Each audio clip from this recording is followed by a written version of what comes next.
Liza Lawrence here with episode 17, Tender Mercies.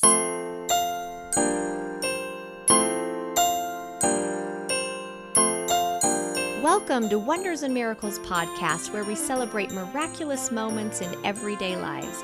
I'm your host, Liza Lawrence, a wife, mother, teacher, and miracle lover. If you're new to this podcast, here's what we do here. Each week, on Miracle Monday, we celebrate awe-inspiring true stories from regular people like you and me. People who have experienced something surprising and wonderful that could be considered the work of a divine source. My desire is to help us recognize God's hand and His love in our lives, because the more miracles we notice, the more miracles happen. Thanks for listening to the show. Now let's celebrate wonders and miracles together. Luke chapter 1, verse 78 and 79. Because of God's tender mercy, the morning light from heaven is about to break upon us, to give light to those who sit in darkness and in the shadow of death, and to guide us to the path of peace.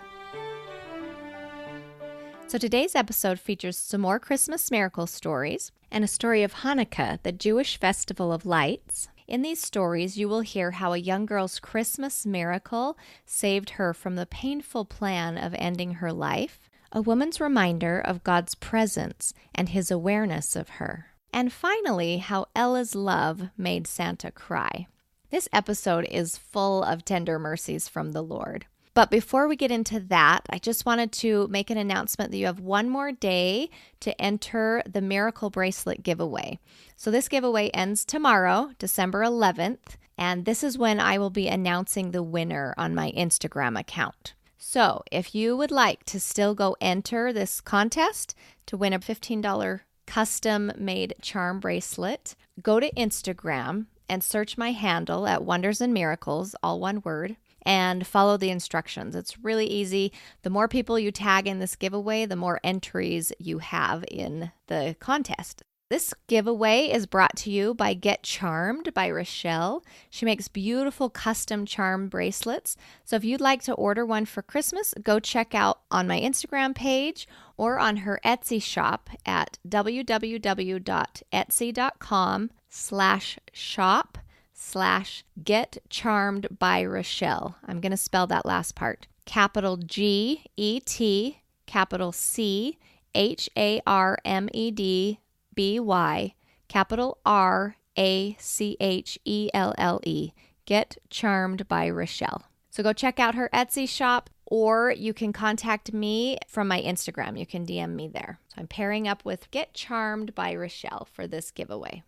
I also want to give a shout out to my fan of the week. Now remember, you can go write a review on iTunes and I will read it here on the podcast. And keep in mind, these reviews help spread the word about the podcast. It helps people find us. The more reviews we have, the higher up in the charts this goes. So if you'd like to see more people find this podcast, go write a review. This is from Jenny, titled A Lift on Mundane Monday. It's a 5-star rating. Mondays are the day I clean up from the tornado that hits my home every weekend. Dishes, toys, laundry, etc. I look forward to listening to Wonders and Miracles as I do the mundane tasks because it always lifts my energy and shifts my perspective, so I notice the simple miracles I take for granted every day. Somehow it makes me feel grateful for the mess around me. Now that's a miracle. Thanks, Jenny, for that review. And remember, if you want to hear your review, go to iTunes and write one. So let's get started with the show. All right, I'm here with Mariah, and she's from Colorado, and she is a student of mine taking my child development class, and she has a Christmas miracle story that she wants to share with us. And this story took place 7 years ago, and I'm excited to hear the details of this. So Mariah, thank you for sharing your story, and let's hear what you have to say. Thank you. So this all started in 2011 when my second oldest sister came over to our house one day and told me that she was pregnant. My oldest sister had been married for a little bit, but they hadn't had any kids. So this was going to be the first grandkid for my mom and my first niece or nephew. So literally the longest 9 months of my life waiting to see my first niece. And how old were you at the time? I was a freshman in high school. Okay. And my sister really involved the family in her pregnancy. We got to go to the ultrasound where she found out that it was a girl, and she just kept us in the loop of things that were going on.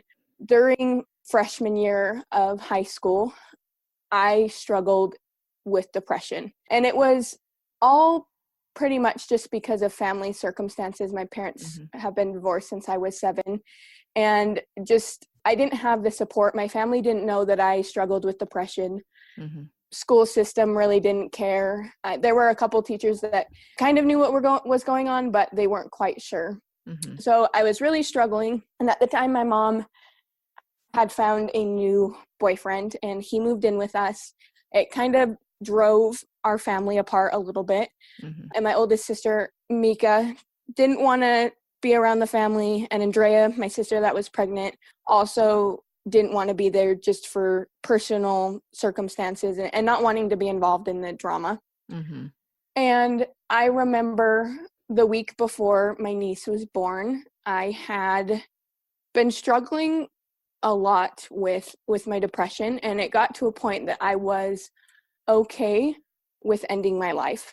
And they do say that. Studies show that if people are suicidal, when they're okay with ending their life is generally when they're going to fulfill their suicidal thoughts. So I remember sitting on my floor in my bedroom. My mom's boyfriend had left because they got in a fight, and I, out of my paracord, tied a knot, in a rope, basically a noose, to hang myself. And I was going to end my life. And something kept me from doing it. I don't know what it was. So I got up off the floor. I hid my paracord underneath my bed so my mom wouldn't find it. And I went to bed. And that night, my sister, or in the morning, my sister texted us that she had my niece. So my niece was born on December the 8th of 2011. And I remember wanting to go to the hospital. And so we got up and we went to the hospital. And I had to wait in line to be able to hold my niece because I'm the baby there's 5 of us girls all together. So my 4 older sisters and my mom had to hold the baby first, and they're all baby hogs. I waited patiently in the hospital room to get to hold her. And I remember when it was finally my turn, I was so excited. I mean, growing up, I loved playing with baby dolls, so I totally knew what I was doing. I had babysat a lot, and I held her, and I was looking at her, and she opened her little eyes, and she smiled at me. And in her eyes, I could see just how plain and precious a soul is to God. And in that moment, I realized that I had to continue my life in a way that I could be an example to every single one of my nieces and nephews. And I currently have 12 now. But I just felt the love that God has for each of us individually, and that there is a divine plan. So my niece has become my Christmas miracle, and anytime I get to see her is a wonderful time. She now has 3 other sisters, and anytime that I struggle now with my depression, I just think of that night that I got to first meet her and see the love of God in her eyes. That is beautiful. The beautiful transformation that one soul can have on another. And that's beautiful that she's your Christmas miracle and helped you find the hope to stay here. I'm very grateful for it. Yeah, I'll bet. And, I know that having you in class, you benefit our class discussion. And so, I'm so grateful that you chose to stay and that your niece was there at the right time, and how interesting that it was the next morning that she was born. Tell me a little more about when you say you felt something stopped you. What were your thoughts going on during that time, the moment before when you were contemplating suicide? I was sitting on the floor at the foot of my bed, just kind of with my head in my knees. And like I said, I was okay with ending my life because in my mind, it really, really sucked. And I couldn't see that light at the end of the tunnel. Mm-hmm. But then there was just something that, just this thought that like, maybe if I just keep going, it'll get better. Or just take it one day at a time, like put this behind you when eventually you'll be able to leave and be on your own path and do your own thing and not be influenced by the negativity or the struggle of the family.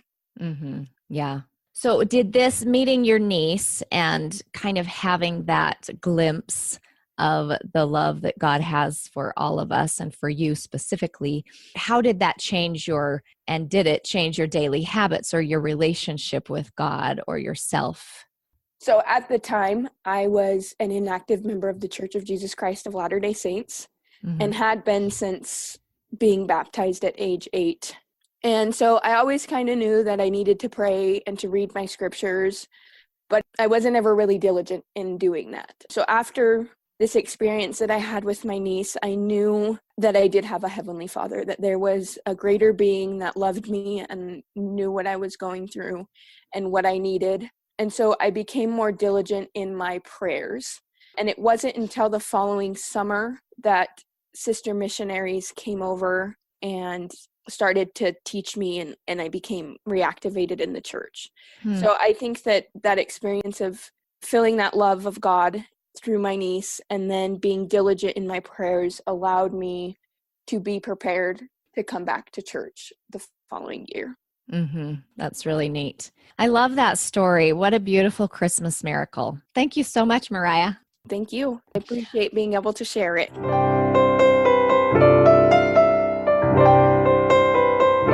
Our next caller is Mary Ellen from South Dakota, and she has a miracle story that took place when she was celebrating Hanukkah, and it really reminded her of the presence of God and how God is aware of the little details in our lives. And so I'm excited to have her share the story with us. So Mary Ellen, thank you, and tell us your miracle.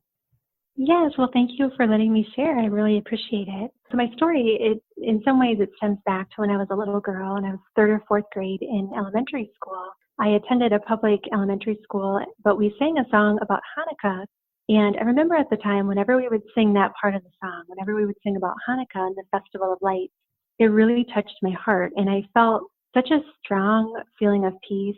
Even in the gym, this ordinary gym in a small town in Iowa, I would feel this incredible peace whenever we would practice the song and then when we sang it at the program. And so I was always intrigued by Hanukkah. I grew up in a Christian household and we didn't celebrate, any of the Jewish holidays. But I have had curiosity about it over the years, just always appreciating seeing the menorah. Explain what the menorah is a little bit for those who don't know Jewish holidays. Yes, and I'm not an expert, but I did order the Book of Maccabees, which is somewhat of the story of the Festival of Hanukkah. And it's basically a candelabra that was 8 lights with a center candle, and the center candle is used to light all of the other lights.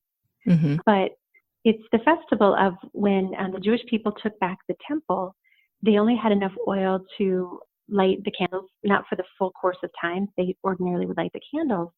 But by a miracle, the candelabra burned through the whole holiday. And so it basically was a miracle of God's provision of, more than they thought that they had. Mm-hmm. So the lights have always been important. And I'm not an expert in exactly how to celebrate the tradition, but I was intrigued 2 years ago. I thought, I'm going to just try my own little Hanukkah celebration. And even if I don't do it perfectly, I'm going to just commit this time to God and recognizing his presence here on earth and inviting him into my life. And so over the course of, I set out 9 candles, like the Hanukkah candelabra, just set out 9 little tea lights. And for just a short period of time, every evening I would light, the first night I lit one of the candles for a little while and I just prayed and devoted that time to God. And then the next night I lit the second candle and so on. Well, then finally it came time where I thought it was the second to last day. I thought that Hanukkah was a 9-day celebration. Just the menorah has the 9 lights on it. But what would have been, I thought, the second to last day of Hanukkah, I got to the end of the candles and I realized that I only had 8 candles. And I was a little bit upset about that. I struggle a little bit with perfectionism and I thought, oh no, I messed this up. And I was trying to do something to please God and here I messed it up and I was a little bit upset about it. And so I thought, well, I should just go look and see exactly how many candles. And I realized that it's actually only an 8-day celebration. And so I thought I made a mistake by only setting out the 8 candles and was upset about that. And then I come to find out that it actually was only an 8-day celebration. So on many levels, it was profoundly peaceful. I mean, it brought so much peace, not only into that moment, but, a lot of times I'll think back in my life and I'll think, God, am I off course? And I wonder, is God even with me? Am I out of my mind sometimes? Mm-hmm. And I always remember that moment. I come back to that a lot. And I think, you know what? Even in the times when I think that I'd messed up or made a mistake, that God was going ahead before me and he was counting things out for me so that I would be right on track. And so it's just a moment, and it was a simple thing, but it's brought such peace. And it's been a reminder for me that God is so intimately involved when we commit things to him and when we do something to connect with him. Mm-hmm. Yeah, I love that. And I've had many experiences like that where it's almost just this personal message. Like, I know you, and I'm with you and aware of your needs. And I love that you learned that it was a reminder that the Lord knew that you would be frustrated at this point, but yet he had prepared a way for you to realize, like, nope, you're right. It's okay. Yeah, because it's easy to try to plan things out perfectly. And then when it goes wrong, we think we've made a mistake. And it's like, no, God already counted that as part of the situation. So It's funny. I tease my husband. He struggles a little bit with perfectionism as well. And because of that, he has a harder time committing to things and making full decisions. And yes, hey, I understand. And I don't struggle with perfectionism. I just plow ahead. And so we're very different in that regard. But I often tease him and say, the Lord knows that you're going to need to take your time. So he gives you promptings and ideas a long time before they need to actually happen so that you will be prepared to make that decision when it needs to happen. Where I think I can get like an insight and move forward, and he'll take a while. And that's just part of the process that the Lord works with us individually on. Yes. So. And that's even great. That wisdom even speaks to me today, because there's things that I feel like God's given me a word on a long time ago. And then I think, well, how come it hasn't happened? And I get impatient, and I think it's just because I'm not ready. I wouldn't have been ready back then, and I'm becoming ready. So, so that's your wisdom is speaking to me. Well, and I think it's true. The Lord knows how to work with us and what we need, because we do, all of us. And I shouldn't say I'm ready right when I hear a prompting. I'm not. But he does know how long it's going to take us to prepare to receive something, a message, an idea. And I think he's in those details. Yeah, I love that. What a sweet reminder that the Lord is with us in the details. Yeah. Thank you so much for letting me share it. So yeah, well, thank you.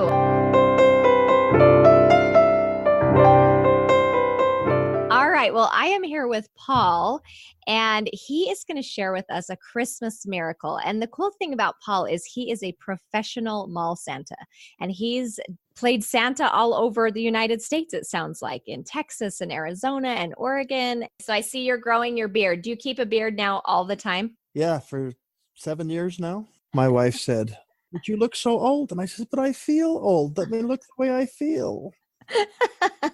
That's funny. She thought the thing that would send me running to this razor was, she said, so should I just make you a red suit?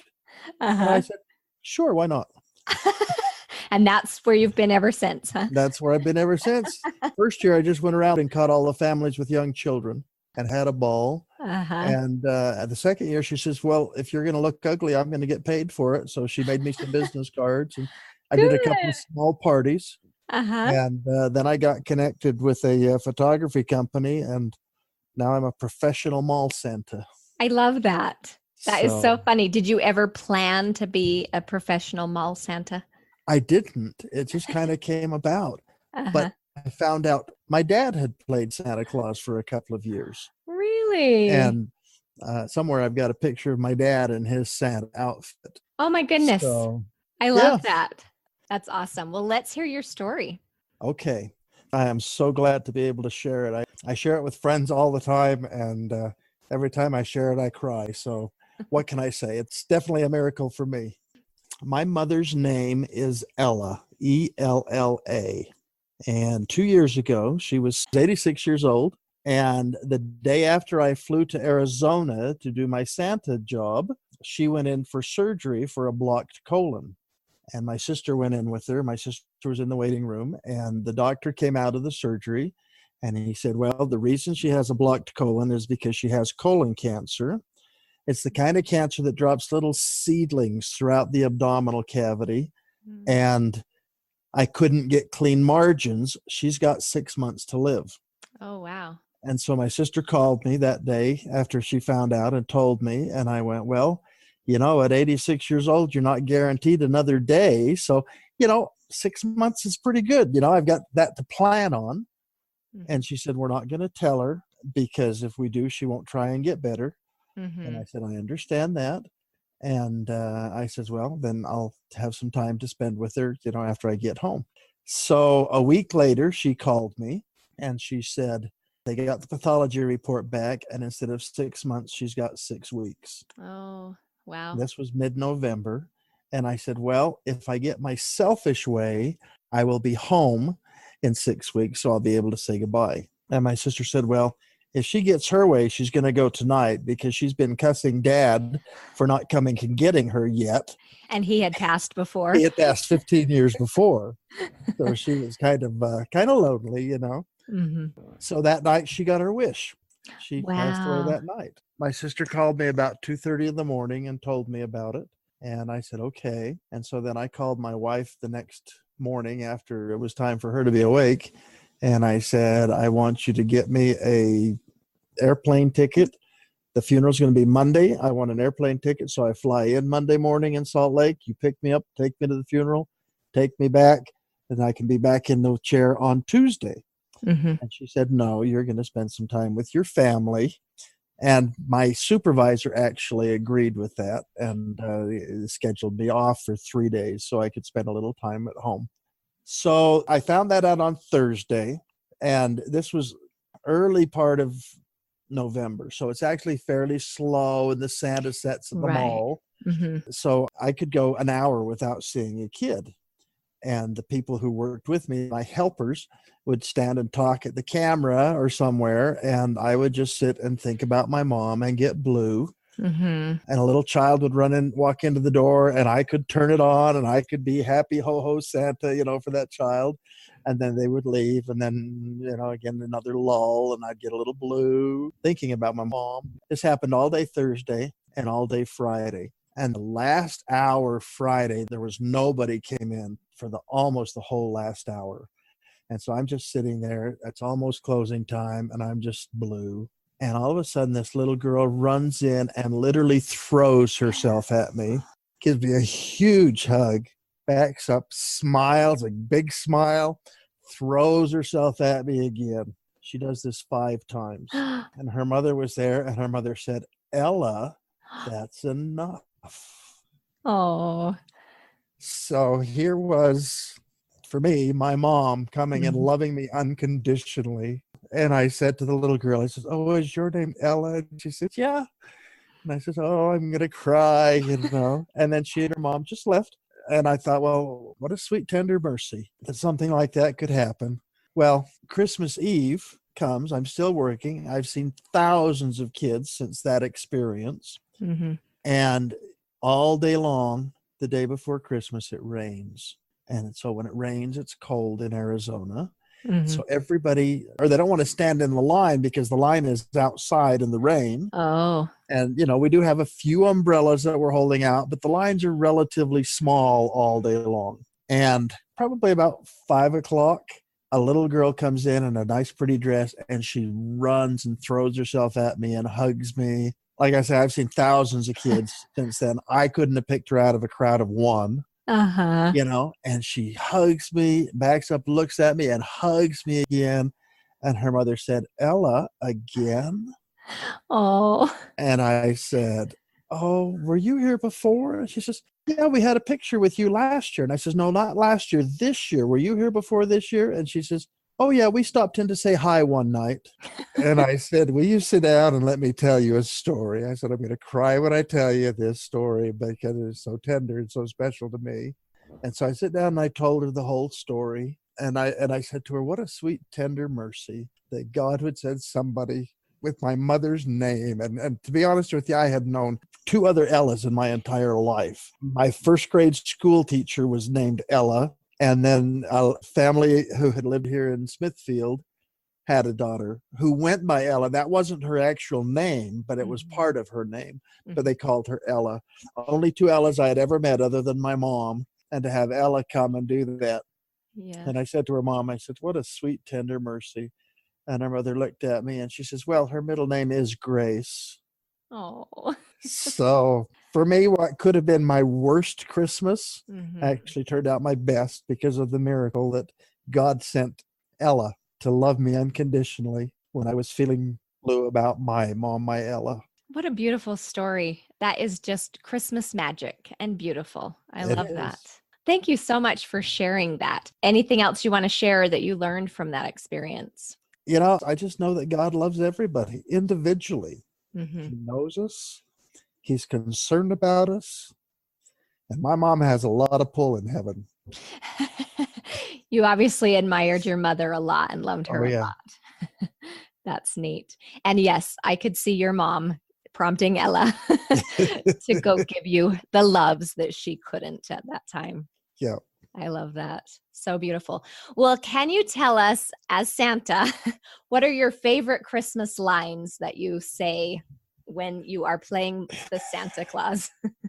Well, you know, I'm kind of a precocious one, I guess. I'll have a child come up to me. I've had 6-year-olds ask me for an iPhone 10. Oh, yes. And when mom hears that, because I'm hoping mom's right, you know, paying attention, and mom shows me a panicked face, I say, Mrs. Claus doesn't let me give telephones to anybody under the age of 16. Oh, Are cute. you 16? And they'll say, no, I'm 5 or I'm 6. I go, well, I'm sorry, but Mrs. Claus won't let me. And I get mothers putting their hands up and going, thank you, Santa. That's cute. And I'll have kids ask for a pet. You know, I want a dog. You want a real dog or you want a toy dog? I want a real dog. And mom's looking at me like, no, don't you dare say that. And I'll say, I'm sorry, but federal aviation regulations don't allow me to put live animals on my sleigh. And I get mothers thanking me for that. That's fun. It is so much fun. I mean, I've had times when I've just been heartbroken by stories I've heard. And I've had times when, you know, things have just been absolutely so joyous. The first year when I was in Oregon, I had 3 different boys come at different times. I would say, what do you want for Christmas? I said, I just want my dad to come home. I'd say, really? Where's dad? Oh, he's in Afghanistan or he's in Iraq. And I would say, listen, I can't bring him home, but when I'm over there, I'll tell him that you love him and you miss him. They would, oh, thank you so much, you know. Oh. And that same year, I had a little girl come by, and she maybe was 6, maybe 5 years old. And I said, and what do you want for Christmas? And she says, I just want my mom. I said, oh, is mom in Afghanistan? And she looked at me just as serious as she could be. She says, no, she does drugs. Oh, yeah. You know, so sometimes things will break your heart, and other times it's just pure joy. I had a lady come up to me. She had to be in her 80s, the same year, the first year. And she says, I want to get a picture with you because this is my last Christmas on earth. Wow. And I says, oh, really? I says, then get up here and let's take this picture, you know. She didn't tell me what was wrong. She just knew that she was going to be passing on. And I stood by her, put my arm around her for a picture, and she looked at me and she says, Santa, I just have one request. I says, and what's that, my dear? And she says, I just want one more year. Oh. And I said, well, listen, I'm not the one who guarantees that kind of thing, but I'll ask the man upstairs to help you, see what I can do. So have no idea what happened. You know, but again, my heart was just absolutely touched, you know, and, you know, sometimes you think it's just crazy because you get kids who will bring you lists, you know, 100 items long. I want this and I want this and I want this and I want this. And you just start thinking, what is wrong with the world? And then you see things like that. And Yeah. That's beautiful. I bet that is a very interesting role to play for people in their lives and for young children. And thanks for playing Santa and being that magic in the world at this time that so I many absolutely need. love my job. That's neat. Well, thank you very much. You bet. Thank you. Yep. And Merry Christmas. And to you, be good. Now, you can tell your children that Santa Claus said that keeping clean bedrooms is part of being nice. Oh, and we're checking bedrooms. Okay. All right. You hear that, parents? Make sure your children hear that. I love that. Well, thank you very much. You bet. Well, thank you once again for a beautiful week of miracle stories and fun Christmas miracles. I just love the tender mercies that we see from the Lord all the time. They're all around us. So next week, you're going to hear a life-saving Christmas miracle story that was definitely God orchestrated and came to full circle 30 years later. So I'm excited to share that one with you. One more quick shout out for our miracle bracelet giveaway that's being partnered with Get Charmed by Rochelle. Go check that out on my Instagram page or check out her Etsy shop. But if you want to enter the giveaway one last day, run over to Instagram and check that out. Another reminder, if you want to help spread the word about this awesome podcast that you've found that celebrates God and miracle stories, make sure you share it, talk about it, tell your friends, tell your family, email them links. You can go to iTunes and write a review. Make sure you're subscribed to the podcast on whatever podcast app you listen on so you can get reminders of when the new shows come out every Monday, every Miracle Monday. And share it on your social media. You can also email friends my website at wondersandmiracles.com. And this is also the place if you have a miracle story that you'd like to share. I know if you've been listening to the podcast for a while, you will probably have reminded yourself of a lot of miracles that have happened in your life. If you'd like to share those, go to my website at wondersandmiracles.com and click on the Submit Story button and type me up a short story and I'll contact you to be on the show. It's a really easy process to get the show recorded and I can do a bunch of editing. So don't worry about making mistakes. And thank you to everyone who is sharing this podcast. I get new listeners each week and I know it's because you guys are sharing. So keep it up and thank you very much. In Luke chapter 1, verse 78 and 79. Because of God's tender mercy, the morning light from heaven is about to break upon us, to give light to those who sit in darkness and in the shadow of death, and to guide us to the path of peace. So I hope that you can think of a time when you saw some tender mercies in your life, and maybe especially at this Christmas season, pay attention and notice where God is showing up for you. And as always, remember to notice and celebrate the miracles everywhere, because the more miracles we notice, the more miracles happen. Happy holidays.